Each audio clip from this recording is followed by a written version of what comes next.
On the northeast tip in North America, on an island called Newfoundland, there's an airport. It used to be one of the biggest airports in the world, and next to it is a town called Gander. There's a two-person police department, an elementary school, an SPCA, a local TV station, and a hockey rink. It's a small place on a giant rock in the ocean. Everybody knows everybody else, and everybody in this room has a story about how they started that day. Welcome to the rock if you come from away. Hey! Probably understand about a half of what we say. Hey! They say no man's an island, but an island makes a man. Especially when one comes like one like Newfoundland. Welcome to the rock. That morning, I'm in the classroom. It's our first day back, and the school buses are on strike, so I'm covering for Annette, who's running late. Sorry, Beulah. How's the kids? Not exactly thrilled to be inside on such a gorgeous day. So I told them we'd only have a half day this morning, and they were quite pleased. Till I told them we'd have the other half in the afternoon. welcome to the loudest weather that you've ever heard of. Where everyone is nicer, but it's never nice above. Welcome to the farthest place you'll get from Disneyland. Fish and chips and chipwrecks. This is Newfoundland. Welcome to the hot and islander. I am an islander. I'm an islander. I am an islander. I'm an islander. I am an islander. I'm an islander. I am an islander. That morning, I'm in my car. The kids cross Airport Boulevard to get to school. And at that time of day, people are usually in a little bit of a rush to get to work and stuff. So normally I just sit there and run my radar. If I catch anybody speeding, I'll stop them. And I'll write out a warning ticket. I'll write STFD. Slow the frick down. Welcome to the land where the winters try to kill us, and we said, We will not be killed. Welcome to the land where the waters try to drown us, and we said, We will not be drowned. welcome to the land we lost our loved ones, and we said, We will still go on. Welcome to the land where the winds try to blow. And we said no. That morning, I dropped my kids off at school and head down to the SPCA, where I'm greeted by my other kids, all barking and meowing for breakfast and a belly rub. Not that I'm complaining, I love them. But by the time feeding's done, I've got to get back to pick up my human kids. So I take just 1 second for myself, and I'm sitting in my car. I'm in the staff room. I'm in the library. And I turn on the radio. You are here at the start of a moment on the edge of the world where the river meets the sea. Here on the edge of the Atlantic on an island in between there and here. I'm running the radar when Bonnie comes by. She pulls up and she's waving at me like mad. So I roll down my window and she says, Austin on the radio. Slow it down, Bonnie. Let's read Austin on your radio.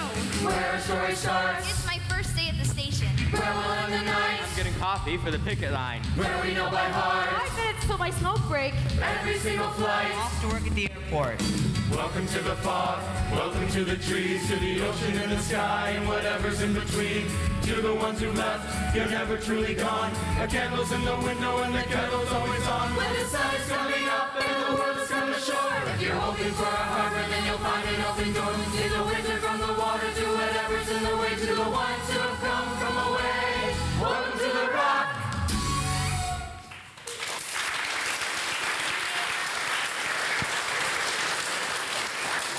I starts my day at Tim Hortons.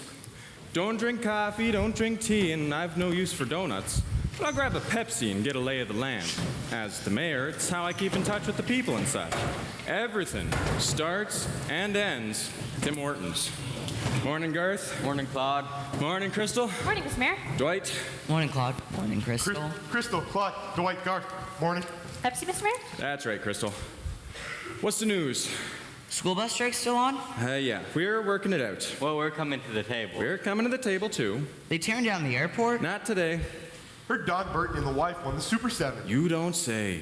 Lucky shot. 4.6 million. excuse me, I'm looking for the mayor. Oh, Mr. Mayor, I'm Janice Mosier with Rogers TV. I'm new to town and news reporting. It's my first day. Where you longs to, Janice? Port Basque. So if you see me running any red lights or anything, you'll have to forgive me. We don't have stoplights over there. Well, welcome to Gander, Janice. Janice. Janice, Janice. Janice? If you're looking for news, you should talk to that man running in here. He's our constable, Oz Fudge. He's full of stories. Mr. Mayor, I saw your car in the lot. Crystal, turn up the radio so we can all hear. Doug, you might want to get down to air traffic control right away. There's only supposed to be 2 air traffic controllers on, but instead there's 14s. Everyone's heard and they all shows up without even being asked. We're told there'll be over 200 planes being diverted across the country. Bluesman 414, this is Gander Center, SWAT code 2735. Due to a recent development, you are ordered to land at Gander YQX immediately. Copy that, this is an order. Airlink U.S. airspace has been closed. You are ordered to land at Deer Lake YDX or Gander YQX. Flight 227 degrees and proceed after. No, sir, you do not have a choice. No, sir, this is not a drill. Sir, I understand you have VIPs on board, and I raise you this. An international emergency. Land those planes now. Copy that, Gander Tower. This is Air France. Air Longus. Air Lufthansa. British Airways. Air Emirates. This is American 49er. What am I supposed to tell my passengers? This is your captain speaking. There's been an incident in the United States. We're having trouble with the cabin lighting system. We're just gonna have to touch down for a moment when we fix the system. Ladies and gentlemen, Hello. we have received orders to begin inspection of U.S. aircraft on scheduled stop in Gander. Ladies and gentlemen, looks like we'll be making an unexpected landing in Gander, Newfoundland. Anyone in the business knows that when you touch down in Gander, it's for an emergency. I don't know much, but the captain tells us to keep everyone from panicking. Tray tables up, please. We'll be dimming the lights in the cabin. Pressing your light bulb button will turn on your reading light. However, pressing the flight attendant button won't turn on your flight attendant. I look out the window to see if it's something mechanical, like if we've lost an engine or if something's on fire, but I don't see anything. I told the head office I need to travel less. I said it was doctor's orders, but they say you're going to the conference, so you go. My dad is always telling me, Bob, you need to learn how to calm down, but the flight attendant's shaking like a leaf, so I figure I've got permission. My son sends me on this vacation. He says, Mom, you never go anywhere. And when I get back, I'm telling him, this is exactly why. Suddenly there's a drop and a change of direction, and I fly a lot, so I know that's not normal. I look out the window to see anything below, but all I see are rocks and trees and, well, nothing. On final approach, we're coming into runway 22, and I think, where am I going to park this thing? There are planes lined up like sardines, and as far as I can see, there are cars lined up too. It looks like everybody in Newfoundland is here.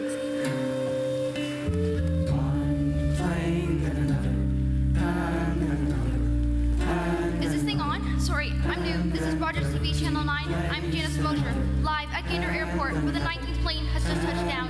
I'm here with Bonnie Harris. On a normal day, we get a half dozen flights, and now we've already got 3 times that come in 2 hours. It's a lot of noise. You can smell the fuel. You can smell the exhaust.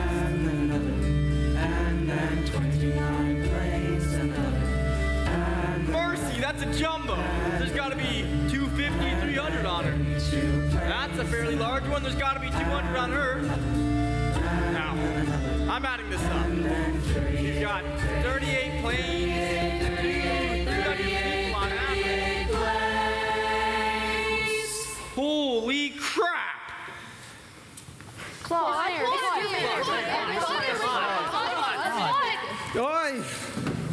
5 of the planes on the ground aren't responding. Greg says they're probably just on the wrong frequency. Thank you, Dwight. The FAA won't give us a timeline on reopening the airspace. And the cabin crew needs to be rested and reset if we ever want to get them out of here. Transamerican number 25 is requesting when they deplane that they be a priority. Why?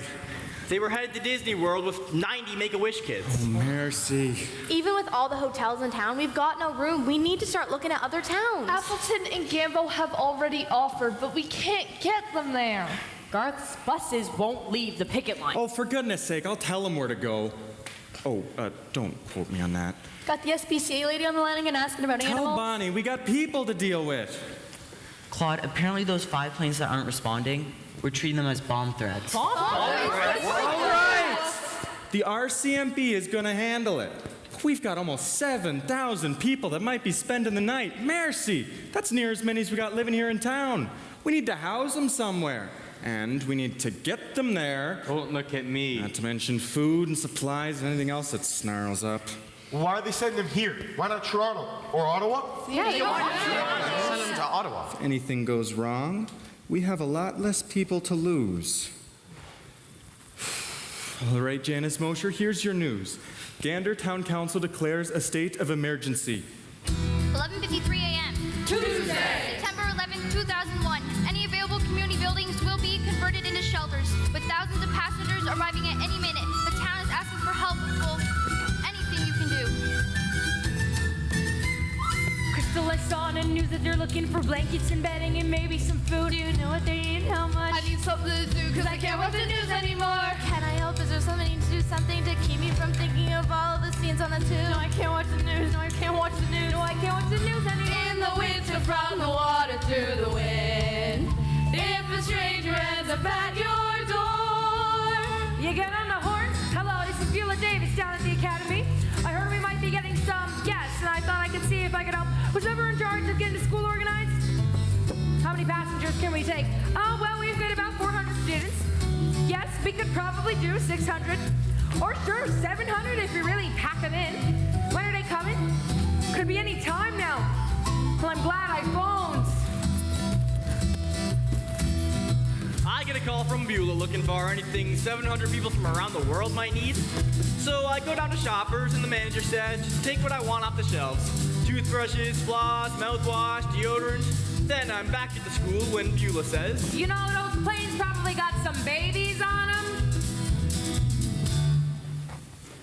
so I'm back to Shoppers for formula and baby food and diapers when we get back. Annette says, Well, there's probably babies are probably going to be hungry. so I'm back to Shoppers for more formula and baby food, and when I get back, Beulah says, You know, those planes are probably going to be filled with women of childbearing age. So I'm back to Shoppers to pick up as many pads and tampons as they have. The Baptist Church needs a hand moving their pews. Dr. O'Brien down at the pharmacy is ready to fill any prescriptions. Oh, and the Lions Club is looking for toilet paper, if you got any extra. Medicine, Toothpaste, underwear. aspirin jackets our kids grew out of last summer. Down at the station, we're taking donations out by the door. Holy moly, there's more. Better than being a home alone wondering what's really happening. We're sending up rooms in the school. We're crying a lot. You know, wondering what could be done. What do we need? I made a tray of sandwiches. We need 50 more. Sandwiches? Trays. What do we need? Is 200 gym mats enough? You tell me and we'll both know. What do we need? For goodness sake, stop bringing toilet paper to the Lions Club. How do you know what you need when you don't know how many you're needing to feed? when you don't know how many are staying, How long they're staying, we better start praying the weather stays nice. In the winter, from the water. In the winter, from the water. In the winter, from the water through the wind. If a stranger ends up sent by fate. Are we going to be ready? Well, we'll have to be, won't we? When you include the original flight, we were on the plane for probably 12, 13 hours. We were on there 15 hours. 20 hours. 28 hours. We were on that plane for over an entire day. 28 hours over an entire day. There was one island in the middle. Everyone knew every inch of that plane. 28 hours. We were a lot out of our seats, but not off the plane. You never think about it, but airplane doors are 20 feet in the air. And even if you survived the drop, they probably would have shot you. Everyone knew every inch of that plane. Our flight was full. There were children sleeping on the floor. We had no way to get This information. was before most people had mobile phones, and only a couple got through. Everyone knew every inch of that plane. Hello? Bonjour. Operator? Tom. Oh, thank God. I finally got through. I borrowed a passenger's phone. How are you? Are the kids okay? No, I'm fine, Tom. I'm fine. Safe and sound on the ground here in Newfoundland. We don't know much except for the BBC. Listen, I can't talk long. Can you do something for me? I'm okay. We picked up. Tell the kids I'm alright. kitchen and show them the map that we used to put pins in for each destination that we flew together. Tell them I'm fine. Put a pin here in Gander. On our plane, somebody had a cell phone. But then the battery dies. There are phones in the backs of the seats. But they don't work. Half the people on our plane don't speak English. If we knew what they were saying, they don't speak our language. On our plane, we asked the flight attendants. But the captain says not to say too much, and that's when rumors start flying. There was an accident. U.S. airspace is closed. Wow, what the hell is he crashed into a building? I need to tell me what's going on. I need to know what happened. Tell me what Woo! Meanwhile, on our plane, we didn't have a clue. We were all going insane because there wasn't squat to do. Then the captain starts apologizing and says on behalf of the airline, I'm giving each and every one some complimentary booze. Open the airplane doors, wave at all the cars. Hello to whoever you are, wherever we are. The ground crew supplied whatever we needed. Nicotine patches. Medication. Pampers. Something to drink. So the flight attendants brought out all the mini balls of liquor and delivered them to everyone. Soon everyone got friendlier. I took a couple of pictures of the view there with my camera. We didn't know where we were, but we knew that we were hammered. Open the airplane doors, wave at all the locals. Sure there's something better to do than park wherever we are. Finally, after 14 hours, we pull out the Grey Goose. Kevin and I were kind of hiding it because we didn't want to share it. Anyway, this woman behind us, this hot mess, kept completely freaking out. I don't understand why they can't let us off. I mean, just to stretch our legs. I mean, really? I need to get some air. Oh my gosh, I need to get off this plane. And my boyfriend Kevin, we're both named Kevin, it was cute for a while. Well, Kevin was not dealing with this well. I'm going to kill her. Excuse me? I'd like to get off this plane. I am claustrophobic. Excuse me. Would you like some Xanax? Because you are freaking out, and it is freaking me out, and we are all freaking the freak out! Open the airplane doors, let a little air in here, 'cause I could use a shower or a bar, Open the airplane doors, look at all the planes up there, there must be a convention, it's bizarre. Wherever we are, 28 hours, 28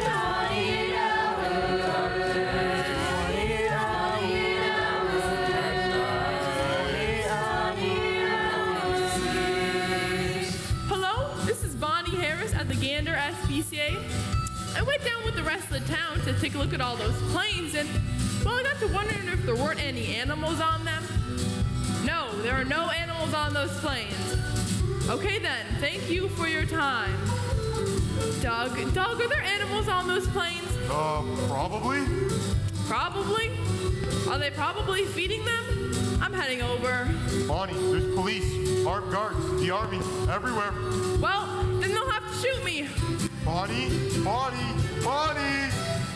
Garth. Claude. Look at it from my perspective. Look at it from my perspective. We've been coming to the table. We've been coming to the table too. We've got the college, the churches, and the hotels for the cruise. But we need your school buses. We got no effing way to get them there. Well, why don't you take them in your car? Oh, yeah, I can fit far in my Corolla. That's a great start. It's a great start.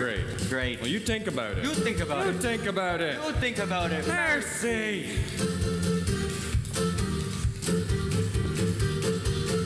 2:10 p.m. School bus drivers thinking about leaving the picket lines. What's the point of an emergency if no one treats it like an effing emergency? You can quote me on that. The flight attendants keep telling us nothing's wrong, but I've got kids and I've got grandkids. I know when someone's hiding something. When parents need their kids to stop asking questions, they start playing movies. We ran through every movie we had. Legally Blonde, Dr. Dolittle 2, and... oh, Titanic.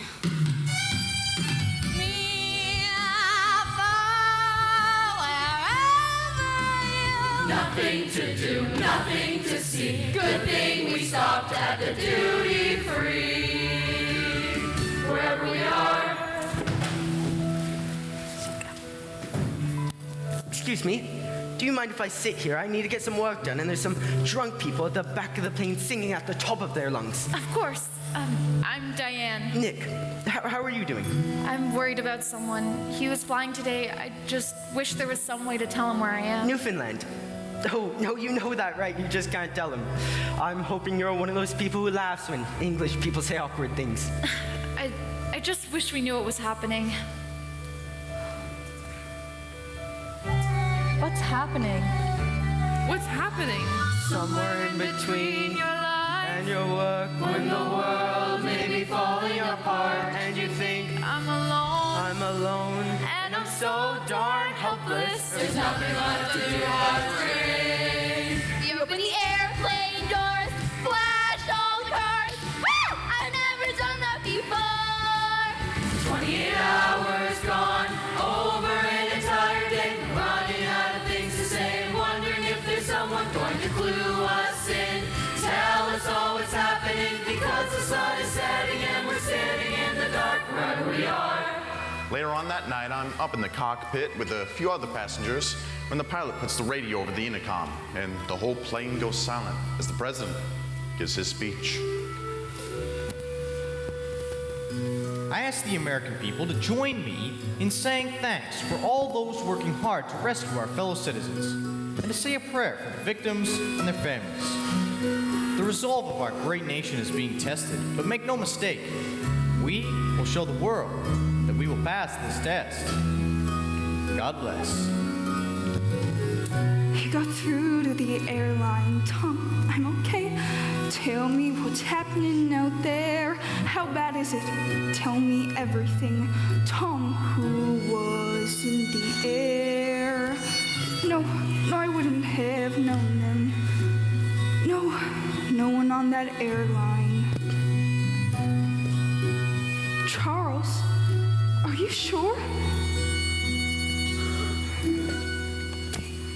No, I'm fine, Tom. I'm fine. We can see them from the plane, this long line of headlights coming through the darkness. Claude, can I have a word with you? Garth, I don't have time to go in circles with you anymore. I got the army delivering 1,000 less constant... Look, you've got your school buses. Our complaints with our employer, not the people on those planes. Thank you. We're back on the line the minute this is over. Right. Off of the airplane. Ladies and gentlemen, you can take only your carry-on items. Check luggage will remain in the hold. The captain and flight attendants tell everyone to take their blankets and pillows off the plane. Out of the window. We grab bottles of water, too. No one has any idea where they're taking us. Darkness and trees. As we enter the airport, all those car lights are still aimed at us. We're scared. They're probably scared too. The airport looks like something left over from the Cold War. Kevin's like, oh my gosh, we've gone back in time.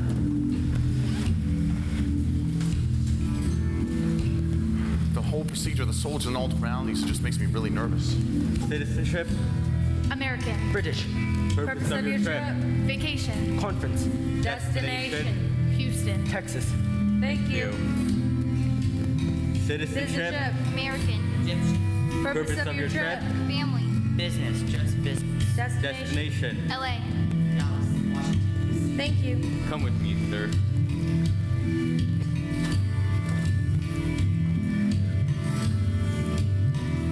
There's a giant map on the wall of the airport, and someone has written with red marker, "You are here." Excuse me, I need to find a phone. I need to call my son. Phones are over there, but it's gonna be a while. They're all lined up at the airport payphones, so eventually we put an out-of-order sign on them just so that we could get people on the buses. 11:48 p.m. Buses and drivers are now taking passengers to shelters, not just in Gander, but also to Gambo, Appleton, and farther communities of Lewisport, Norris Arm, and Glenwood. Our bus sits here forever. While all the others leave. Finally, this other passenger gets on. Question. And now, he's on our bus. I tried to interview the Red Cross, the Salvation Army, but they got better things to do than talk to me. That's when I see them, the plain people, the terror on their faces. They have no idea where they're going. They taken me and my crew into a separate van, and I'm looking at the window trying to see where we are, but it is pitch dark. Now I have flown over this area hundreds and hundreds of times, and it is just darkness. Hardly any lights anywhere. And now, here I am. Oh my, this is just so remote. Into the darkness, stars and moonlight all around us. Nothing but darkness out of the window. Into the darkness, darkness and trees.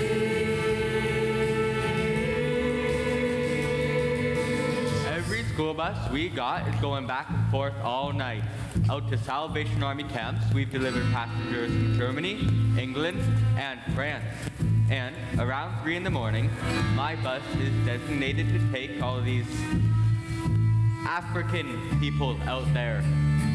Into the darkness. I'm not night trying to stop the bus windows. No one tell us where we are going. Onto a gravel road. We go outside of Gander and you can hear a pin drop. My wife and daughter were scared. They asked me what is happening, and I do not know. Darkness and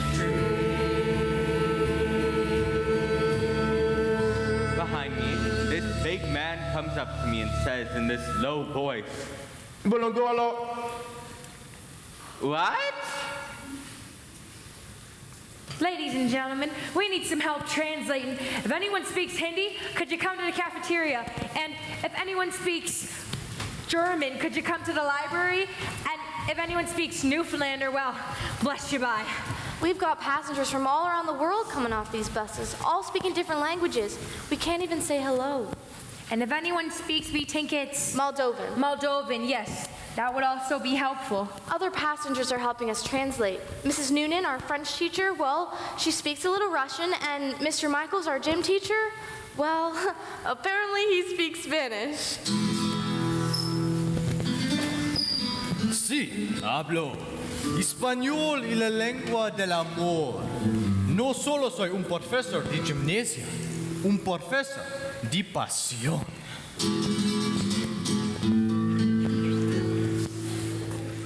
Sorry, what was I saying?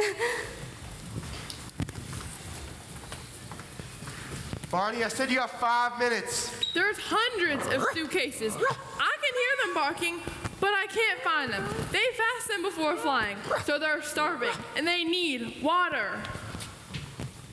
First, oh, duh. We're keeping all personnel out of the holds until... Sorry, Dwight. It's the wife. You know Barney from the SPCA? She's feeding some animals in there. Nothing's coming off. I found a cat. His name is Lyle. There's a pill taped to his carrier. Well, I'm glad I got here in time to give it to him. It's okay, Lyle. Bonnie, I need you to get out. Bonnie, you need to move your arse. Doug, I found one cat. Do you think it's Lyle who's barking? No. Here's some crunchy, Lyle. I'll be back to give you your pill later. Listen to me. The FAA has sent over new orders. We're treating all planes as bomb threats now. Oh no, Barney. Doug? Doug? What? Barney, talk to me. Doug, there are monkeys on this plane. Climb aboard. Hop on in. You look some tired. Nothing to worry about now. We'll get you where you're going. Guess you never heard of Gander before? Oh, well, that's in the rearview mirror. You're gonna have to set your watches back. We got our own time zone here. Everything happens half an hour later in Newfoundland. You've all seen the airport. It used to be the biggest airport in North America. Planes used to stop here to gas up from everywhere. Frank Sinatra, Albert Einstein, Muhammad Ali, the Queen. This is the place that the Beatles first set foot in North America. You know, my father once went sledding with Fidel Castro. And then they invented jet planes that could get across the ocean in one tank. So there's no need to refuel anymore. Leaving us with this giant airport. There's talk lately about tearing it down. Lucky for you, we haven't gone to that yet. Now that's the reason I drive slow. That right there in the middle of the road? Yeah. That's a moose. She'll move when she's good and ready.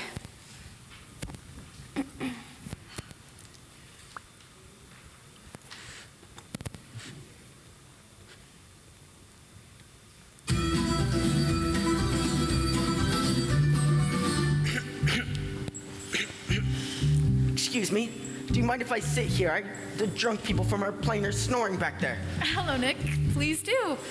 I thought we lost you. No, I just needed to get an emergency prescription filled. Nothing serious. Not like, oh my gosh, she's off his medication.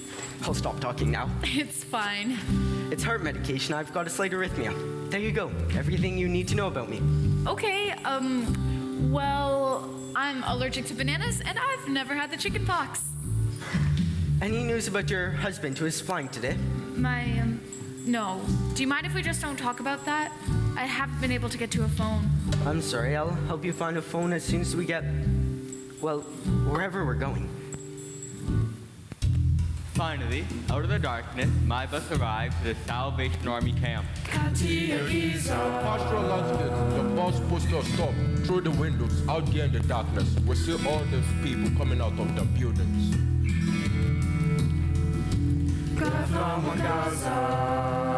Now, we rarely use them, but everybody's dusted off their Salvation Army uniforms to welcome these people. There are soldiers everywhere. The man at the front opens the door. I say, here you are, out you go, but he doesn't understand me and he's not getting off. None of them are. But then I notice his wife. Now she's touching a Bible. Well, obviously I can't read it, but their Bible, it'll have the same number system ours does. So I asked to see it, and I'm looking for something. And then, in Philippians 4:6, I give them their Bible. I'm pointing, saying, look, Philippians 4:6, be anxious for nothing. Be anxious for nothing. And that's how we started speaking the same language.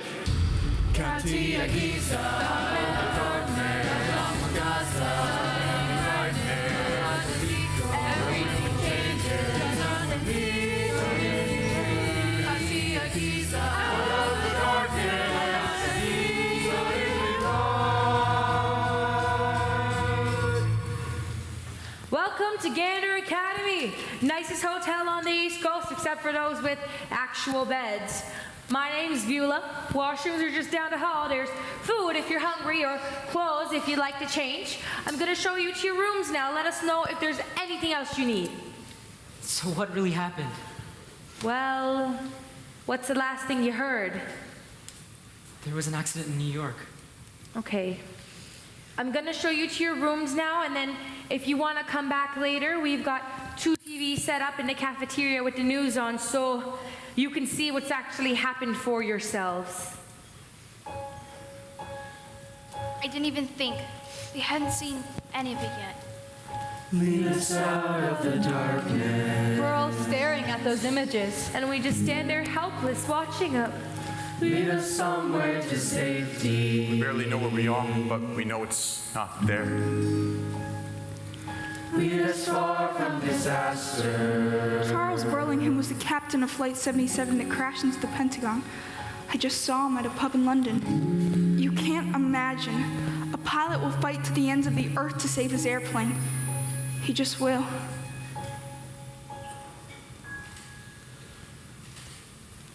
Lead us out of the night.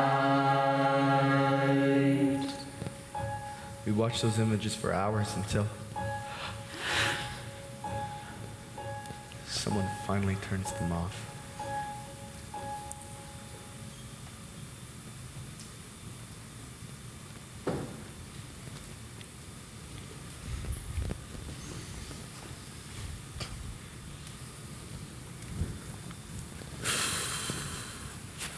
(1:15 a.m.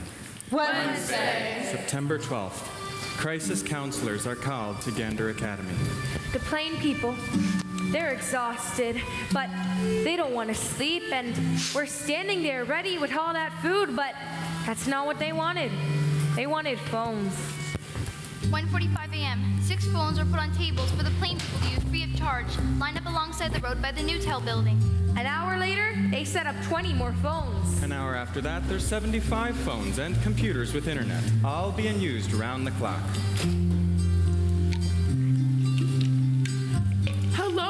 It's me. Dad, I'm okay. It's okay. I'm calling from Canada. Safe and sound on the ground here in Iceland. No, Newfoundland. Yeah. We just saw the news. Have you heard yet from Kev? Or Selena. Call Micah. My parents. My aunt. It's Diane. No, I'm fine. Where's David? Oh, thank God. Hello, it's Nick Morrison. My plane's been diverted. Can you pass it on to someone at the head office that I'm fine? No, I just thought someone should know. 3:45 a.m. Overnight, the town's population has approximately grown from 9,000 to 16,000. I'm sure barely any of us have slept tonight. We're hopeful that our visitors will be back in the air come morning. I woke up from a dream which I can't quite remember, but there was this music in it that I'd heard somewhere before. I woke up from a dream that we were stuck in some backwater Canadian town, and that my air mattress deflated. I woke up to the smell of freshly baked bread. 4 a.m. in Newfoundland, it's breakfast time in Germany, and we've got a lot of passengers here from Frankfurt, so breakfast starts at 4 a.m. and we start scrambling eggs.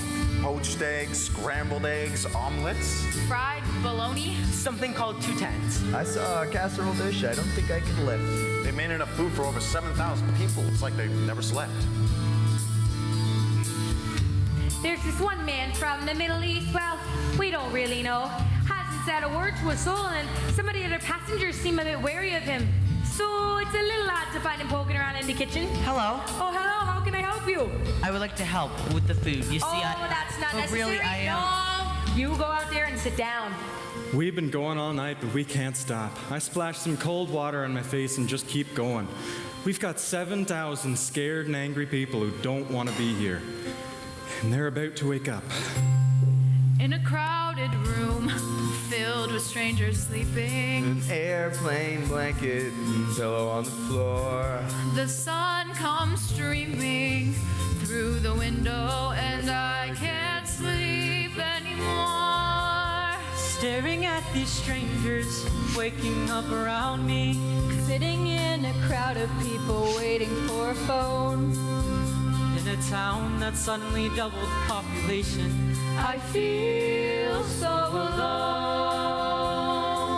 it's like any of us could have died on Tuesday. And like we're there to see things differently today. I'm feeling different. Who are these people here? Where am I? No one knows me here. Who am I if I don't feel like the me from yesterday? I wake up in a crowded room full of people sleeping on the floor, and I see Diane and ask, "Are we leaving yet?" Anytime now. Is your hair different? I mean, you look nice. I like it. Thank you. No shampoo for 3 days. They start handing out clothes to anyone who needs them. I haven't changed my clothes in 39 hours. I wanted to burn my socks. Kevin puts on this plaid thing. He says he's going incognito and that he's going to blend in with the locals. But he just looks like a gay lumberjack. Changing into another woman's donated set of clothes. Looking different, doing kinda different too. I can't quite explain. When I woke, When David wasn't on that plane, it's like I changed into somebody else, but who? And it's somehow like we're at a costume party. And for a second, you are not yourself. You are not yourself. And you look around and blink your eyes. And barely even recognize the person in the mirror who's turned into someone else. Hey, little sister. Yeah, still here where they eat rainbows for breakfast. Are you taking care of Mom? No, I'm just freaking out. I wish I was home. No, not L.A., Brooklyn. Shut up, you're such a brat. No, I needed to hear your voice. Excuse me, are you Hannah? Yes, that's me. My name's Beulah. Somebody told me your son's a firefighter. Mine is too, here in town, and I know Gander's not New York, but is there anything I can do? No, I just need to hear from my son. I understand. Praying for a phone call. Praying for a way home. Asking questions, asking, can I get back on that dark and empty plane? And all around me, people chat. 10 people act like nothing's happened, and I need to hear we're going back before I go insane. Good morning. I'm Captain Beverly Bass. Now, I know this is going to be hard to hear, but the American airspace remains closed. I can't tell y'all how long we'll be on the ground for. We are going to be here for some time. Here for some time. Here for too long. When will we know how much longer? Beulah, wait. Will you help me find the Catholic Church? I can't sit here. I need to get some air. You should see where we are. It'll do you some good. What'll do me some good is to lie down and pretend this isn't happening. Suit yourself. And it's somehow like we're stuck here at a festive costume party. And there's nothing here familiar. Far away from those who care for on an isolated island in between. Guarantee.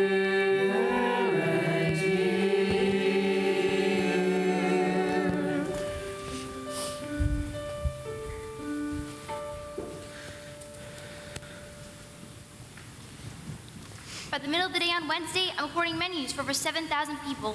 Ladies and gentlemen down at the Rotary Club are looking to try some fish dishes. Oh, and we have some German passengers who'd like to try elk down at the Moose Club. No, sorry, that's the elk club looking for moose. Sorry, I'm new. Well, if you won't try the cod tongue, we've got cheeseburgers, or we got hot dogs too. There's a tuna casserole over there, or I could make you a bologna sandwich if you want. Are there vegetables in Canada? We're vegetarians. I converted him. Anyway, I noticed this one passenger who hasn't eaten anything at all. Kevin, suddenly in everyone else's business. So I notify our hosts. No, thank you, please. I'm fine. Turns out he's an Orthodox Jewish rabbi, and he only eats kosher food. Now, we got a lot of different kinds of people here in Newfoundland. Protestants, Baptists, Catholics, Lutherans, Salvation Armyists, but not a lot of Jewish people. Next thing I know, I'm in the faculty lounge setting up a kosher kitchen for some other Jewish passengers, 2 Hindus and some Muslims. And a couple of vegetarians. One of the pilots for Virgin Atlantic, Captain Bristol, he's a very strong leader. He's good to his passengers, and he's handsome too. Anyways, he pulls me aside and he says, I've been watching you. You've been doing beautiful work. And I'd like to make you my own personal liaison. Work closely with me and help me with anything I might need. Annette, what are you on about? He did not say that. Well, he said something like that. Miss Beulah, hello. Oh, hello, Allie. The food. What is it? That's called cod au gratin. Cod au... Fish with cheese. It's, fish with cheese. Are you sure I can't help with the food? People start taking passengers back to their houses to get cleaned up and then inviting them to dinner. And then they're putting them up in their guest rooms. Look, missus, I'm just 20 weeks long and my Terry's already set in the nursery. You and your little one will be much more comfortable there.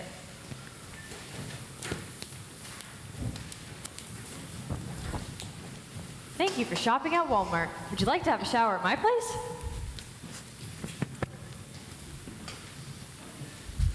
People are saying, we want you to come to our house. And I'm like, what is up with this? I mean, are they charging for these free showers? Or are they gonna go full on Norman Bates? Either way, I wasn't falling for it until finally Durham, the mayor of Appleton, invited me to stay with him at his house. Now, you may think that that's super fancy, but it's not. You see, there's a mayor for every town of 1,000 people in Newfoundland. There's the mayor of Gander, there's the mayor of Lewisport, there's the mayor of Gambo.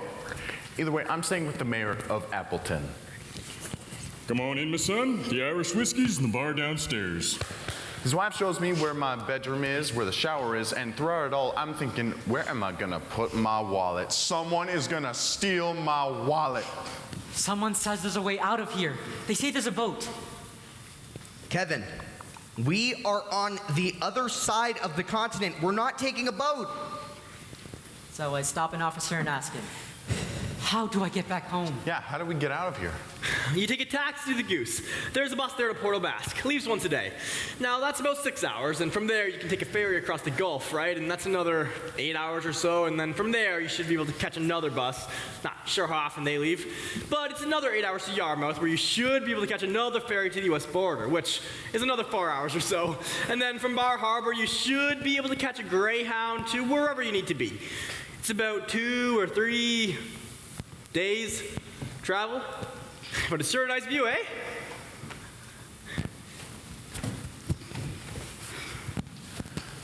I don't leave the hotel. I wait by the phone. Wait for someone to tell me that we can fly again. Planes aren't made to just sit still on the tarmac. Planes are made to be in constant motion. They arrive, you switch crew, you switch passengers, you empty the honey buckets, and the plane keeps going. When they sit still for too long, well, it's not good for them. They start to break down. Our pilot says we're not leaving anytime soon, and Nick says... I might take a picture or two. I finally convinced Kevin to go for a walk. It begins with 4 of us. There's this Texan woman, and this English guy with a disposable camera, and a huge stick up his butt. They seem nice enough. Me and Kevin are a little weary of telling people we're together. I mean, you just don't know how redneck people can be. This nice gay couple came along with us. We kind of make small talk. They ask me what I do. He works for this oil company in England, and she was there visiting with her son. Wait, you've got a son? Yes, David, the one who was flying on Tuesday. She goes on and on about England and how she didn't get to travel as much when she was married. Wait, you're divorced? Yes, for a long time now. What about you? No, not divorced. Not that I'm married. You see, I'm neither. I travel a lot for work, and I never got the chance to... Kevin worked for an environmental energy company. Well, it's my company. He's my secretary. I'm his sexy Terry. Anyway, we do a lot of green work, so we generally hate people who work in oil. I just got the feeling they hated me. Then they went into some old building that looked like a shed. Now, they'd heard it was a bar, but I was not going into a bar in the middle of the afternoon with 3 men I had just met. And I think I'll stay with Diane, you know, instead of the gay men who hate me. Doug is helping me feed the animals, and after security checks each plane, we finally find 8 dogs, 9 cats, one of whom is epileptic, not to mention 2 rare bonobo chimpanzees, and the female bonobo is pregnant. We have got to get them off of these planes. Hello, is the mayor there? It's Bonnie Harris again. Yes, I'll hold. Airport Authority was pretty clear. No rare bonobo chimpanzees on Canadian soil. Doug, take this. What's this? It's rare chimpanzee crap. What do you think it is? I gotta get back to air traffic control. Doug, look up. Do you see anything flying? I can't see anything on the friggin' Atlantic. Just go get me more litter from the truck. Get your own litter. Fine then. Goodbye. No, not you. Hello? Claude, Mr. Mayor. Mr. Mayor.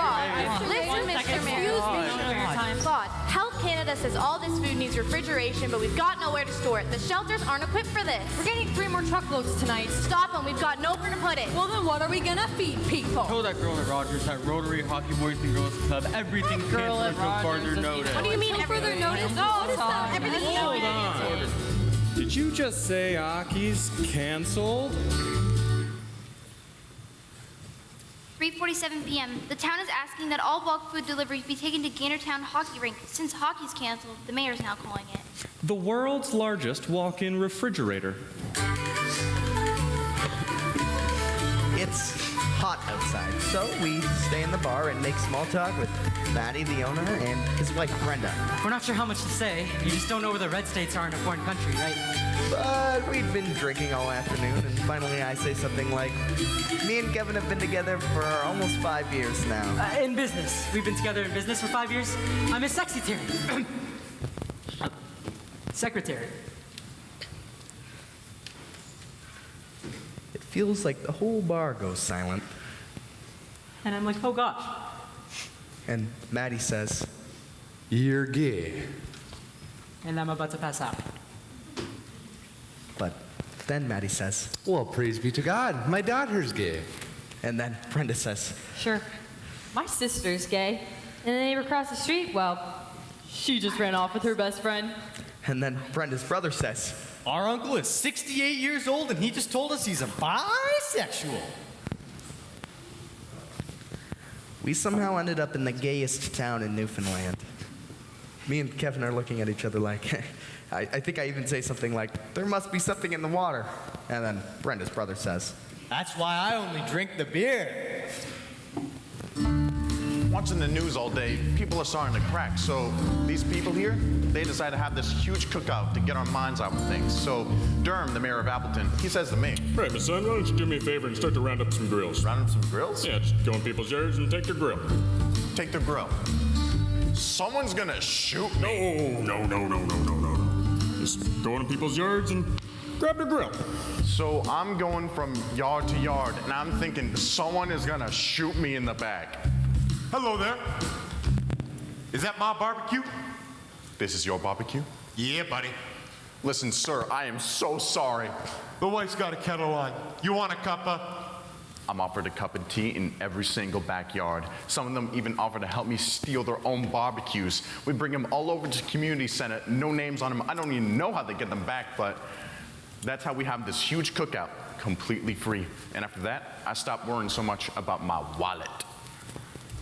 8:45 a.m. Thursday. September 13th. We've got a situation down at Gander Academy. Ladies and gentlemen, we need help cleaning the bathrooms. As you can imagine, with 700 adults in a primary school. Health Canada requires that we clean them every hour and a half, and we just don't have the manpower, so we're asking for your help. But no one volunteers. Nobody comes, and we're still running off our feet with everything else, and then... Sweet cheese in the garden. This line of men comes walking down the hall. The top 6 cardiologists from all around the world on their way to a conference. Highly qualified cardiologists, and they know the importance of cleanliness. If we don't get these bathrooms cleaned soon, we're gonna have bigger problems.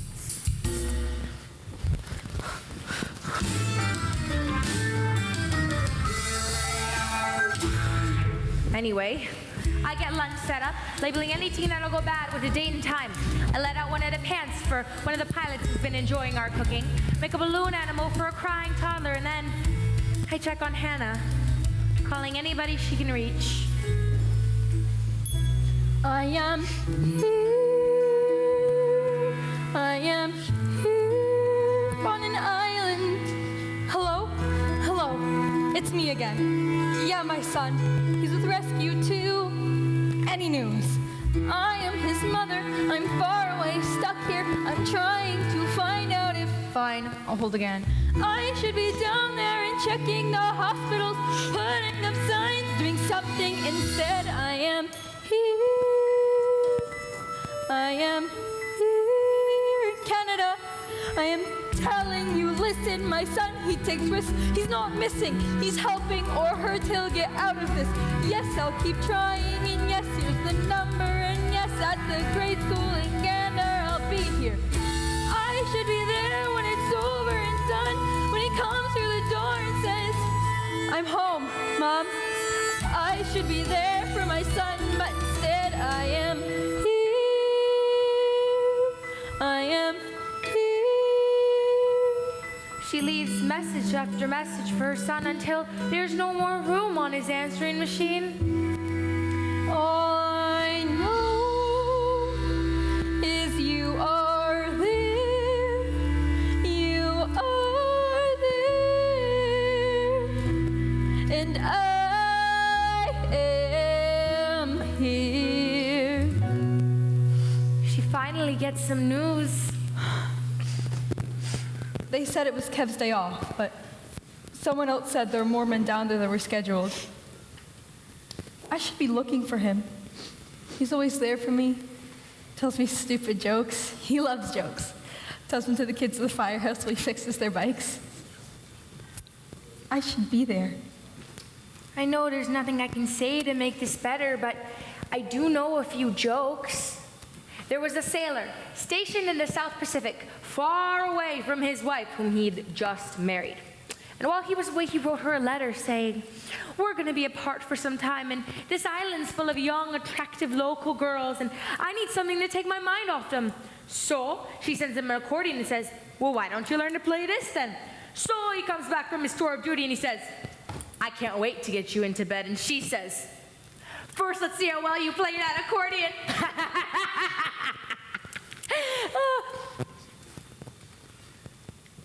That was a really stupid joke. Tell me another. Everywhere you look, there are people from around the globe going back and forth for phones or showers, grabbing something from shoppers. I'm at a gas station on the main drag, and suddenly, well, everything goes quiet. Even the people outside are still.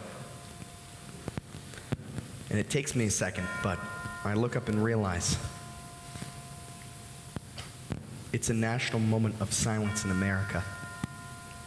And these Newfoundlanders, these people from another country, they held that moment of silence. I'm not sure if that would have happened at a busy gas station on the main drag back home, but it happened here.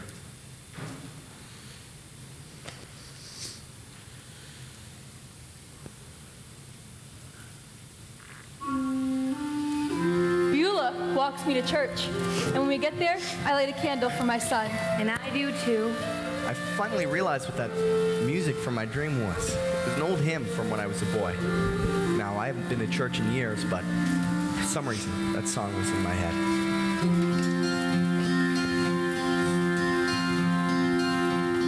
Make me a channel of your peace.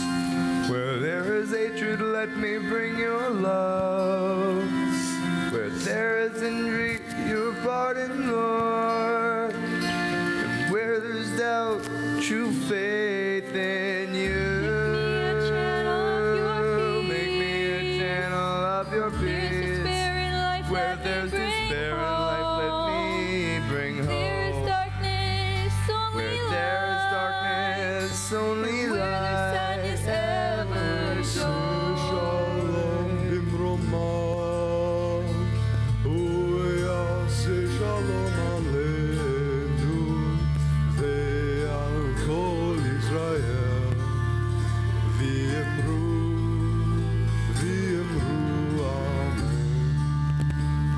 There's a man here in town. He's lived here nearly his entire life. And when he heard that there was a rabbi diverted here, he came to come find me and tell me his story. I was born in Poland, I think. And my parents, they were Jews. They sent me here before the war started. As a kid, I was told to never tell anyone that I was Jewish. Not even my wife. But after what happened today, so many stories just gone. I had to tell someone. During El Fajr, it's easier to pray. But at El I can feel them watching me. I catch them when I think they're not looking, and I see the fear in their eyes. Excuse me? Beulah sent me to check on you. The library's open for anybody looking for peace, a quiet place to pray. Yaseh shalom, Yaseh shalom, shalom aleinu ve'al kol Yisrael. Yaseh shalom, Yaseh shalom, shalom aleinu ve'al kol Yisrael. Oh, master bread that I may never see, so much to be consoled as to console, to be understood as to understand, to be loved as to love with all my soul. All my soul. Make me a channel of your peace. Where there is hatred, let me bring your love. Where there is darkness, only light. And where there's sadness, ever joy. Health Canada finally lets the animals out and quarantines them to Hangar 1.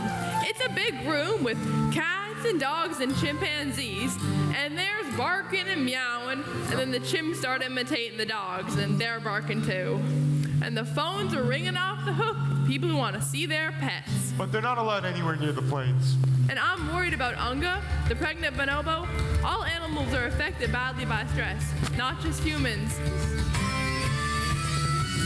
Some people spend their days crammed inside, shoulder to shoulder, with nothing to do but watch the news and wait for something to happen. On the edge. We've got the TVs going 24/7 in the cafeteria, and the more they watch, the more scared and angry they get. On the edge of love. Some of the plane people haven't slept in 3 days, and none of us have either. And we're jumping at our own shadows. On the edge of the world. Around supper time on Thursday, people are waiting by the phones, and a fight breaks out in the hallway. Ana quasi, alhamdulillah. Hey!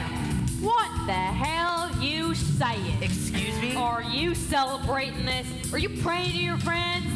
Why doesn't he speak English? I beg your pardon. Are you telling your friends where to find it? That was not all Muslim. Go I'm back not. to where you're from. I'm Muslim and I was born in Connecticut. He's an American citizen. You don't look American. On the edge of the world, where we are on the edge. Do something, I need to do something to keep me from thinking of all the seasons. Too many something to do, because I can't watch the news. No, I can't watch the news anymore on the edge. The FAA keeps delaying opening the airspace. Here on the ground, we're dealing with a whole mess of other problems. On the edge of love. Some of the planes are parked on a runway where the surface is all torn up. If that debris gets into an engine, then they'll never leave. On the edge of the world. One of the big planes, a 777, is sinking into the asphalt. If we don't do something soon, she'll be stuck here forever. On the edge of the world, wherever we are on the edge.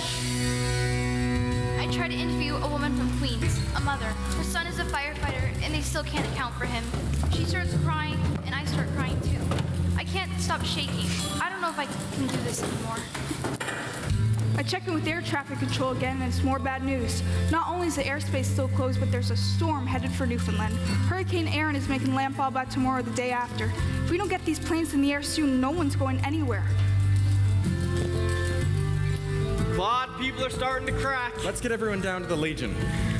Everyone's going down to the Legion for a drink. Hi, have you seen my boyfriend? His name is Kevin. He's about that tall and he's lost his mind. I just want to go out. Well, I don't. Well, I'm not going without you. Well, I'm not staying for a long time. One drink. Hannah, everybody's going down to the Legion for a drink. You go on without me, Beulah. I need to wait by the phone. I'll wait with you. I keep waiting to hear from the airline, so I'll just be here by the phone, Tom, if the kids want to speak with me. Bonnie, I know you're not going to leave the animals, so I brought you some chili, but I really think tonight you should come home and get some rest. Doug, get in here! We are about to have the first rare bonobo chimpanzee born in Newfoundland! Beulah, they need some food down to Legion if you can spare any. Beulah, please let me help with the food. No, my love, you're a guest. I'm an international hotel chain. I oversee them all around the world. I'm a master chef for them. Please let me help. Get in there then.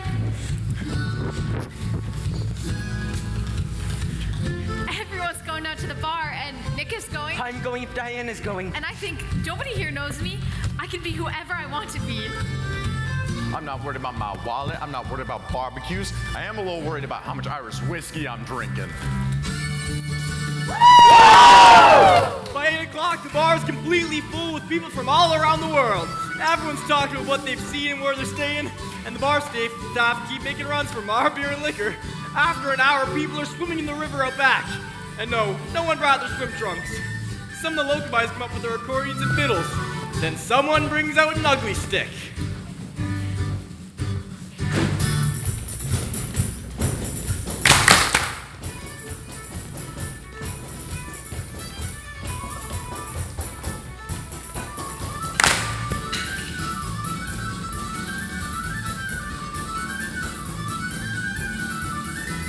Farewell to all you pretty ladies waving from the dock. Heave away, me jollies, heave away. And if we do return to you, we'll make your cradles rock. Heave away, me jolly boys, we're all bound away. Newfoundlander boys, you're leaving us alone. Heave away, me jollies, heave away. And if you've got another, we got lovers of our own. Heave away, me jolly boys, we're all bound away. And then we get the karaoke going.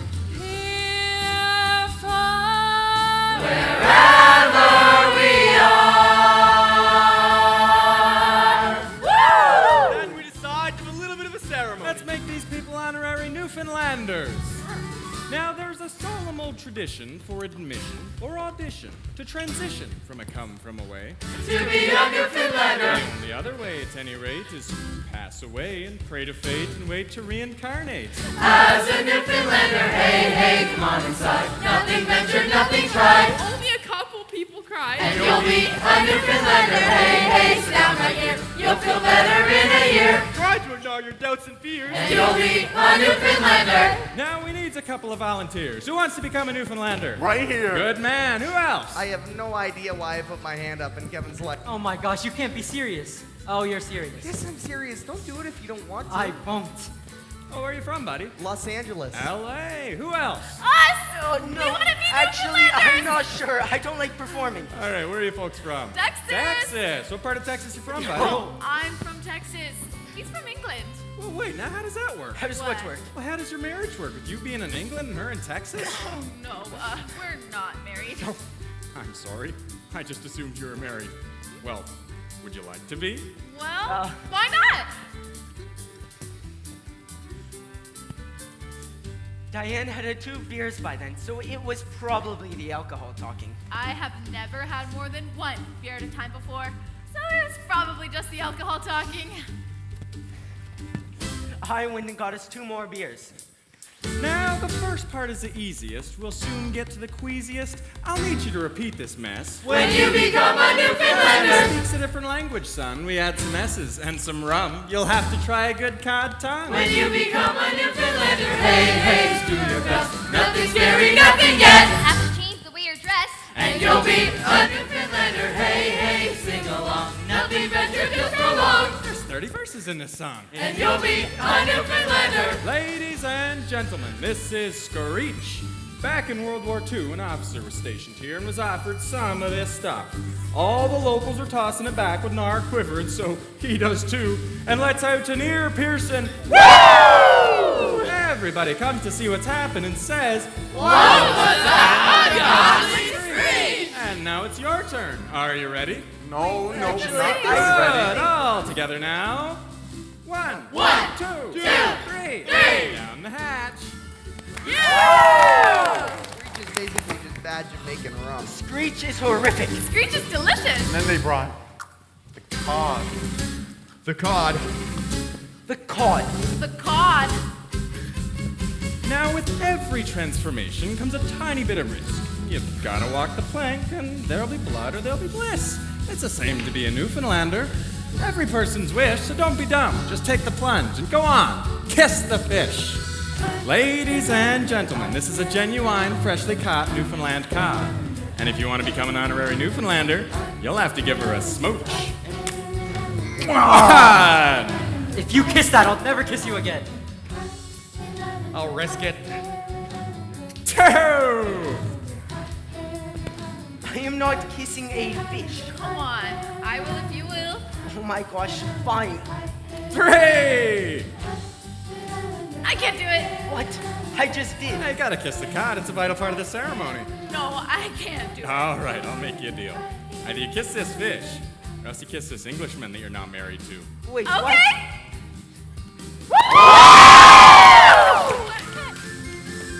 Hey, hey, come on tonight. Take a risk and take a ride. Jump right in with both feet tied and you'll be a Newfoundlander. Hey, hey, come on once more. Nothing ventured, nothing sore. After it's over, out the door, and you'll be a Newfoundlander. After it's over and you'll remember That you're a Newfoundlander.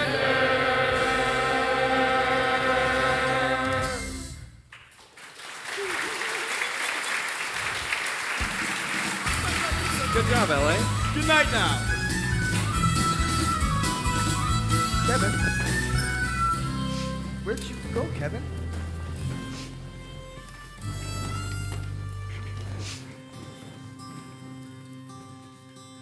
My parents must have thought they had a crazy kid, 'cause I was one of those kids who always knew what I wanted.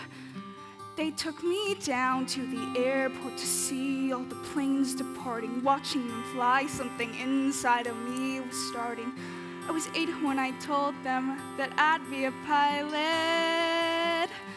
But I was too young and too short, and there were no female captains. And my dad said, be patient, he said, just see what happens. But I took my first lesson, came down from the sky, and told my father I'd fly for the rest of my life.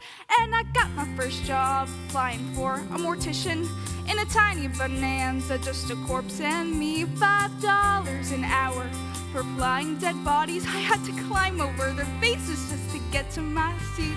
And suddenly the wheels lift off, the ground is falling backwards. I am suddenly alive. Suddenly I'm in the cockpit. Suddenly everything's changed. Suddenly I'm not too young or too short, and the passengers in the back don't complain. Suddenly I'm flying company charters, and suddenly everything's high. Suddenly there's nothing in between me and the sky.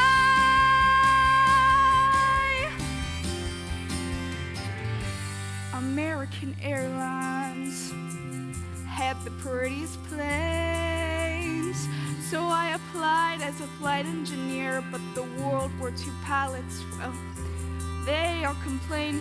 They say girls shouldn't be in the cockpit. Hey lady, hey baby, hey, why don't you grab us a drink? And the flight attendants weren't my friends back then, and they said, are you better than us, do you think? But I kept getting hired, and the World War II crew, they retired, and the girls all thought much higher of me. 1986, the first female American captain in history. Suddenly I'm in the cockpit.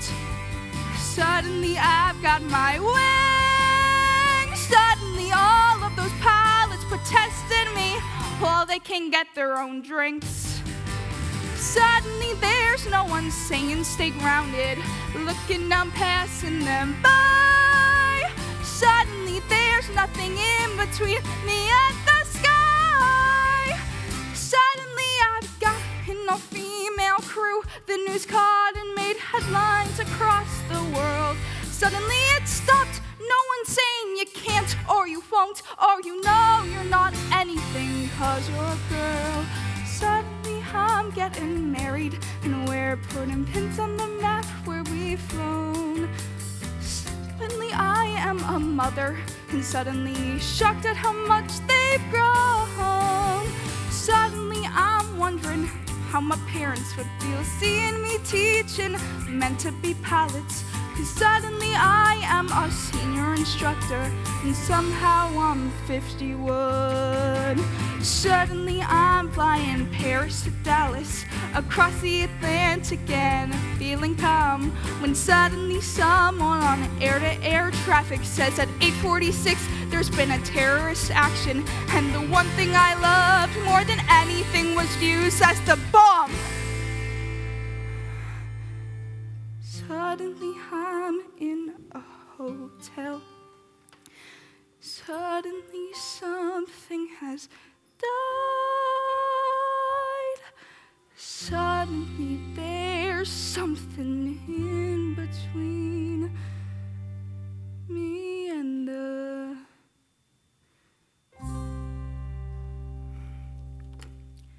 Hello? I'm on my way. September 14th, shelters will be Friday. alerted as each plane is cleared to go. Our pilot tells us that it's our time to go. It's middle of the night, short notice, and we'll be leaving in an hour. So these people here, they make these bagged lunches and form a gauntlet. So we walk through the gauntlet, grab our lunches, we're saying our goodbyes, and we try to give them money, but they just won't take it. No, my son, you would have done the same. I drank all your whiskey. I would have done the same.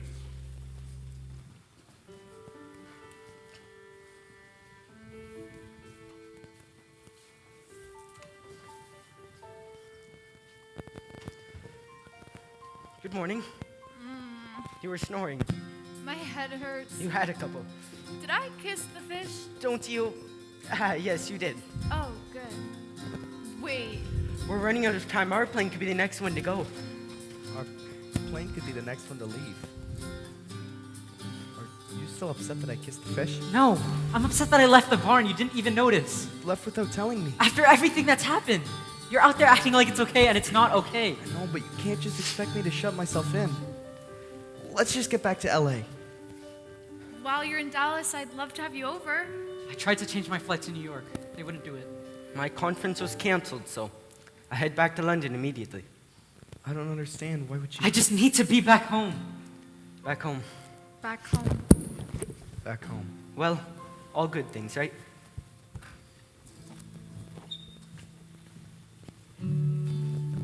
As the plane people leave, they keep stopping us, tanking us, trying to give us money, but we say... Nobody, you'd have done the same. But this one guy keeps on insisting until Beulah tells him. Look, if you want, you can put it in a suggestion box down at Town Hall, but honestly, we're just happy to tank you on your way out. That pilot, Captain Bristol for Virgin Atlantic, well, he comes to find me to help him round up his crew. Annette, my darling, before I leave, I want to thank you for everything that we have shared.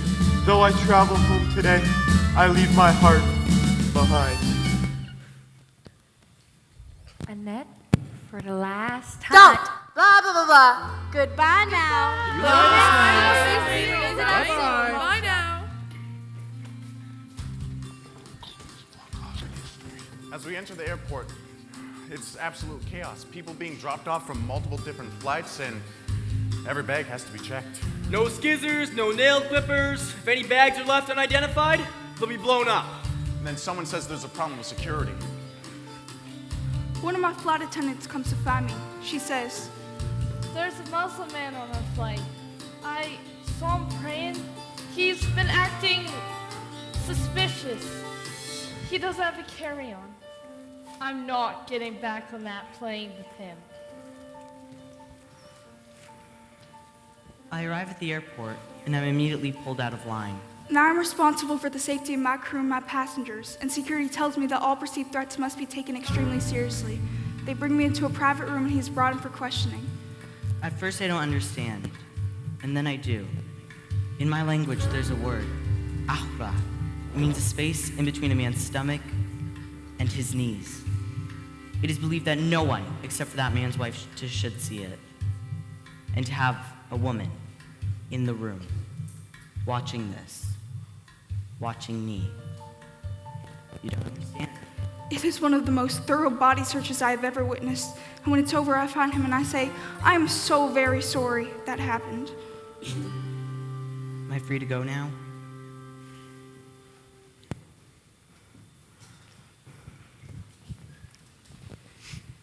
When are we leaving?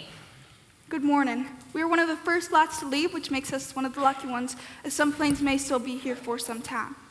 Now, I have no control over this. You paid for a flight from Paris to Dallas. If I get clearance, I'll take y'all to Dallas. If I'm not cleared for Dallas, I have to take y'all back to France. But we'll make arrangements as quickly as possible to get y'all back to the United States where you need to be. I can't go back. I just adopted my daughter. We go do back. Hey, we can vote on this. We can make him go wherever we want. Well, who's for Dallas? Screw that. Who's for Switzerland? Nobody It's democracy. I'm the captain of this flight, and this coming from American Airlines and the FAA. You are not voting on our destination. Now, if there's any situation that needs to be dealt with, we will be pulled out of line and we will be the last flight to leave. Thank you for your cooperation. After hours of waiting, they told us we're not leaving yet after all. 4:18 p.m. There's a 747 with a flat tire blocking the runway. All planes are stopped. No one is going anywhere. Oh, God. Welcome back, everybody! I missed you so much. Come on, let's get you cleaned up and get into the shower. You kind of smell a little bit gross. I have a weapon. Did you have a good time while you're back? We're told to stay close to our shelters, so we're ready to leave. But Diane wants to take one last aground. Now I can't let her go by herself. And we find this gorgeous lookout, the Dover Fault. There's about 1,000,000 stairs. It's beautiful, Nick. Look, you've got to see this. Wow. I can't believe we're here. I know. I can't believe we're leaving. I don't want to go. What was that? I don't know. I'm going to get a picture or two. Oh, okay. Stop the world. Take a picture. Try to capture to ensure this moment lasts. We're still in it, but in a minute, that's the limit. And this present will be past. So here we are, where the world has come together. So here she'll be in this picture forever. Look at this. 540 million years ago, the continents of the world crashed together right here. And 200 million years ago, they've separated again, moving apart from each other. But a little part of them was left behind. I should move. You're missing all the scenery. No, stay where you are. Really? Really, it's perfect. Stop the world, seize the moment. But the minute he goes, you're alone and it's through. Pinch yourself, tell yourself you're just dreaming. That means he'll forget about you. But here we are, where the continents once crashed together.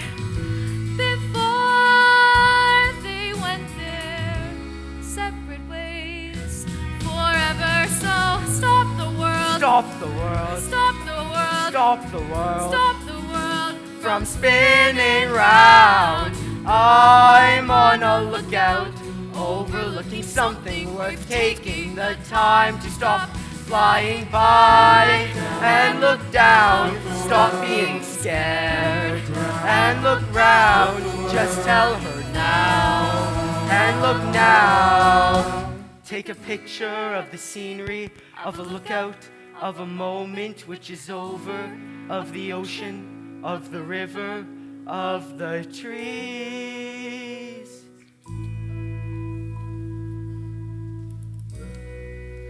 Stop the world, please. 9:35 a.m. Saturday. September 15th. Finally, they get the planes going again, and I go down to tell the Make-A-Wish kids that they're being sent home without getting to Disney World after all. But they're not sad about it. They're going on hay rides, canoe rides, and someone dresses up as the town mascot, Commander Gander. And it turns out that if they'd made it to Orlando, they'd have got 4 days of rain. I'm just gonna do one more litter scoop and then I'll get them on the planes. Lyle, you're a beautiful cat. I tipped your pill bottle to your carrier and made sure someone will see it. You did good.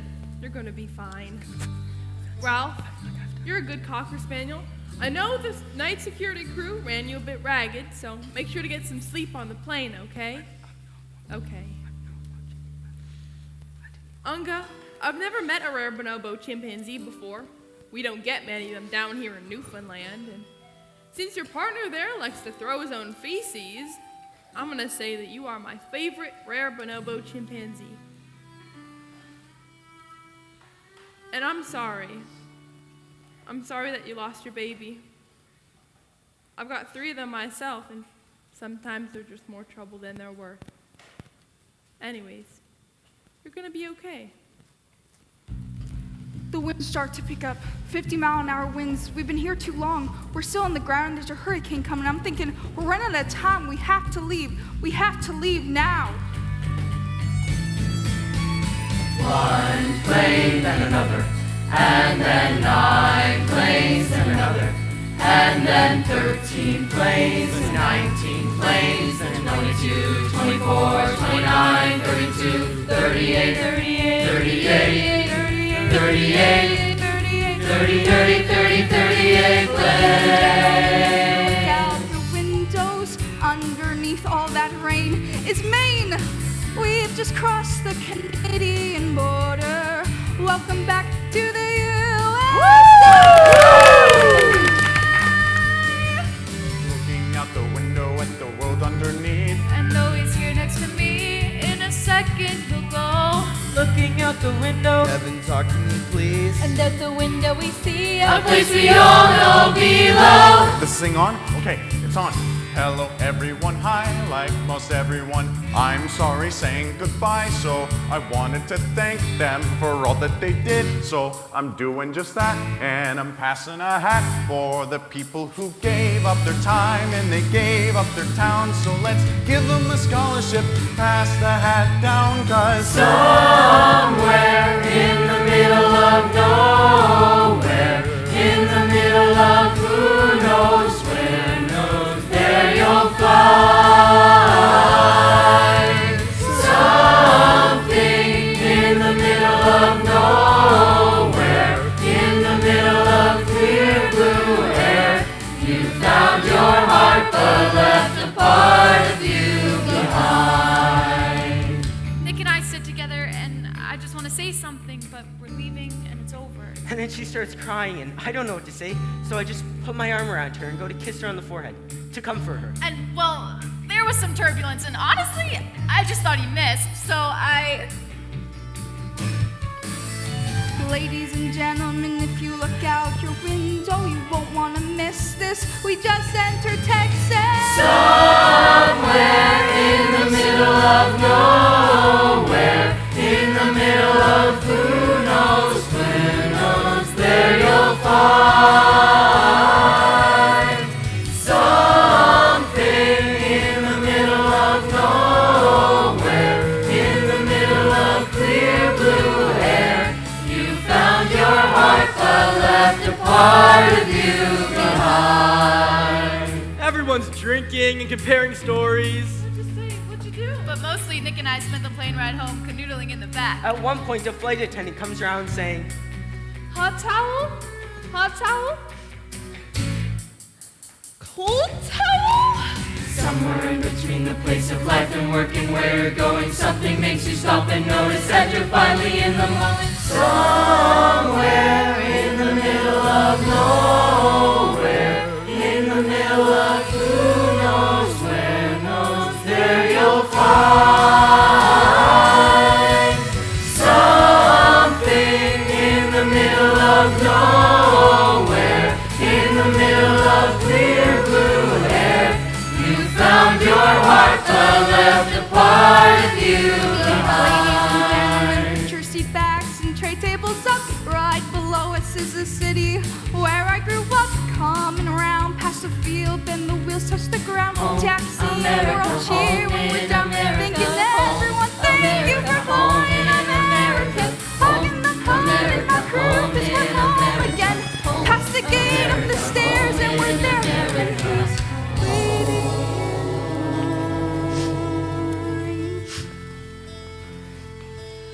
No, I'm fine, Tom. I'm fine.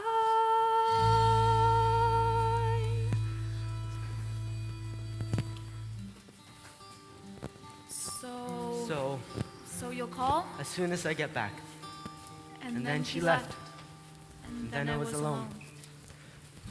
Back to the way that things were. Back to the simple and plain.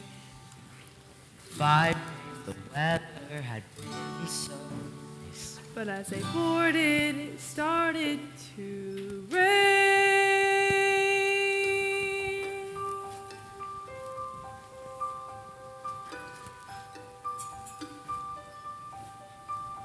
At the end of the day, after everyone left, We all tried to go back to normal, except the town was more quiet and somehow far emptier. We all looked the same, but we're different than we were. the jam was a sight as I stacked the last car. Thank yous written everywhere and things they forgot. The Board of Health says, clean it up, every part. So we start 7:42 a.m. Sunday, September 16th. After 5 days, they just ran the Zamboni over the ice and played hockey. With the plane people gone, I tell my staff, go home, get some sleep. We were all exhausted, just spent. Most of us had been up for 5 days straight working. But somehow, I can't sleep. So I sit down and turn on the television. And I just start crying. I hadn't let myself cry the whole time. Something's gone. On the plane, we could see Manhattan, and there was still smoke. And suddenly, I was afraid all over again, and others were afraid too. Something's over. At no Newark airport, they'd take a truck onto the side of the turnpike and shoot a grenade launcher at a plane coming in.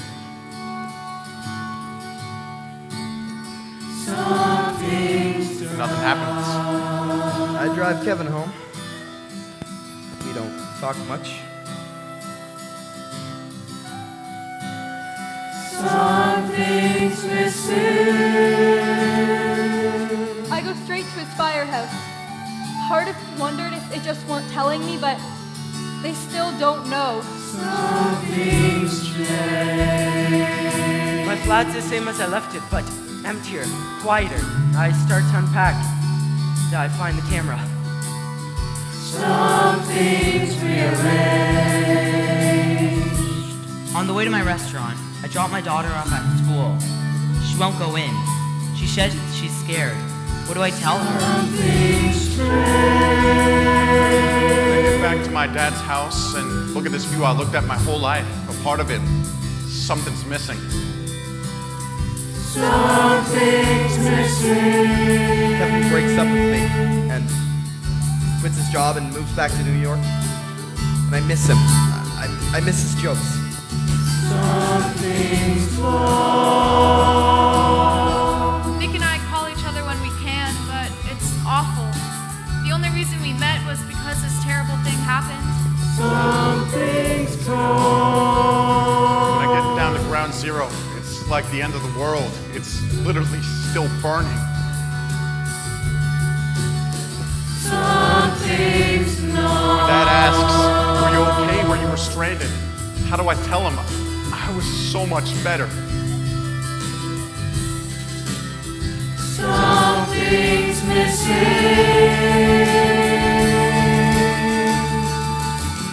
I phone America and say, I'm ready to go wherever you want to send me. And they say, take a few days off. I phone every day and I'm back at the airport by Thursday and it's empty. Solid. It's just a different place. And I stop a few passengers there and I say, thank you for still flying.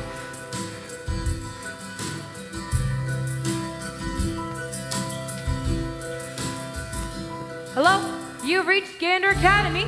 This is Viola Davis.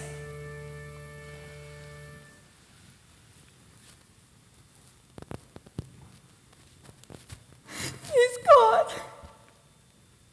It's over. Oh no. I'm so sorry, Hannah. I'm so sorry. You are here at the end of a moment, at the end of the world. You are here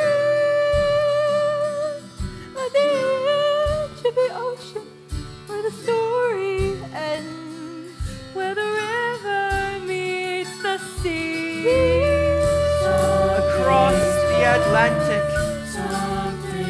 At the office. In an airport. In my house. On an island.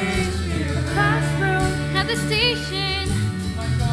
And wherever you are, you are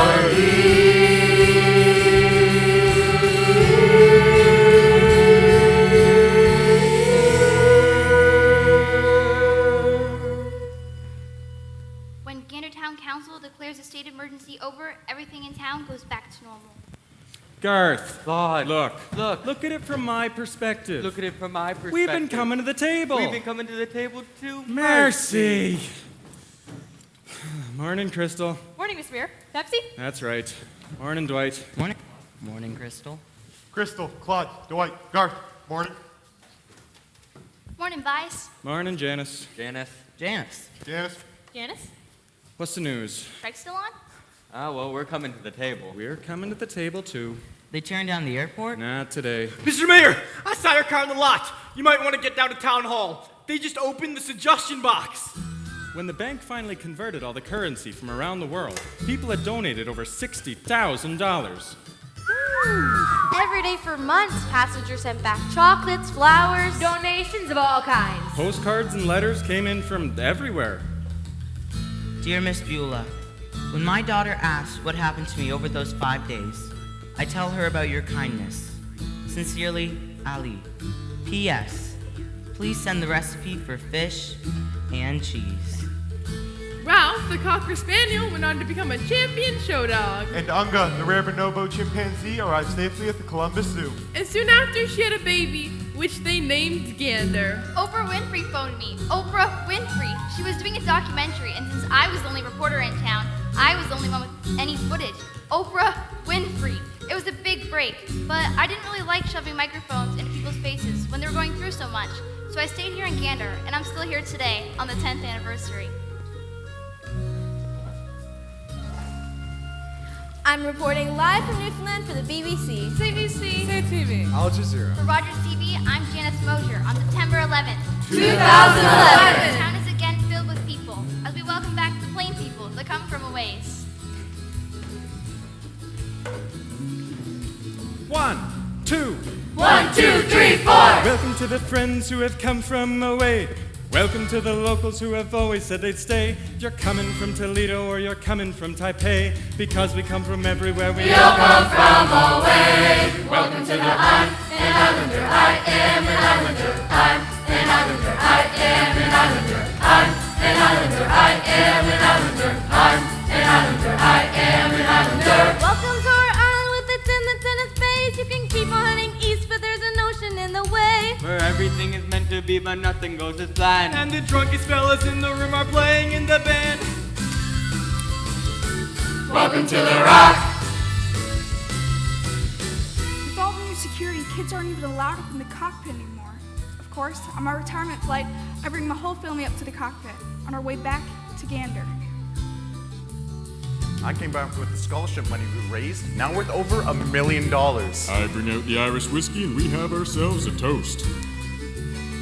Nick and I just couldn't make the long distance relationship work. So I moved to Texas, and we got married. And we honeymooned to Newfoundland.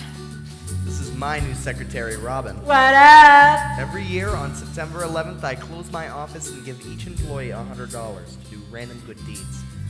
It's my way of remembering what happened. Beulah and I still keep in touch. She even came to visit me in New York. And I'll still phone her if I hear a really stupid joke. Hey Beulah, why are Newfoundlanders terrible at knock-knock jokes? I don't know, Hannah. Well, try it. I'll be a Newfoundlander. Knock, knock. Come on in, the door's open. The donation we are most honored by just arrived today. It's about 4 meters long and 1,200 kilograms. Newfoundland is one of the only places outside the United States where we share steel from the World Trade Center.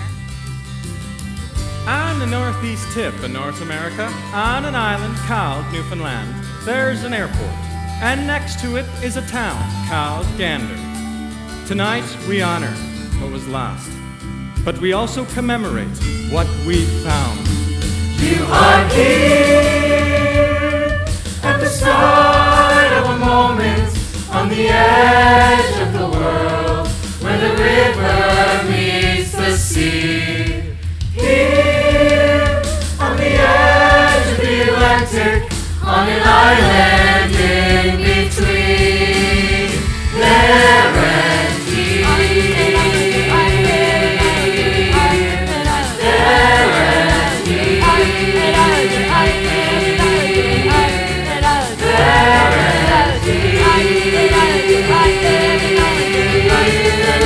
I am an Islander. Welcome to the fog, welcome to the trees. A kiss and a card and whatever's in between. To the ones who left, you're never truly gone. The candles in the window and the kettle's always on. To the coals and the caves and the people from the plains. 5 days. 19 animals. And 7,000 strays. I'm just understanding in a circle in before. If you're hoping for a harder than you're knocking on the door.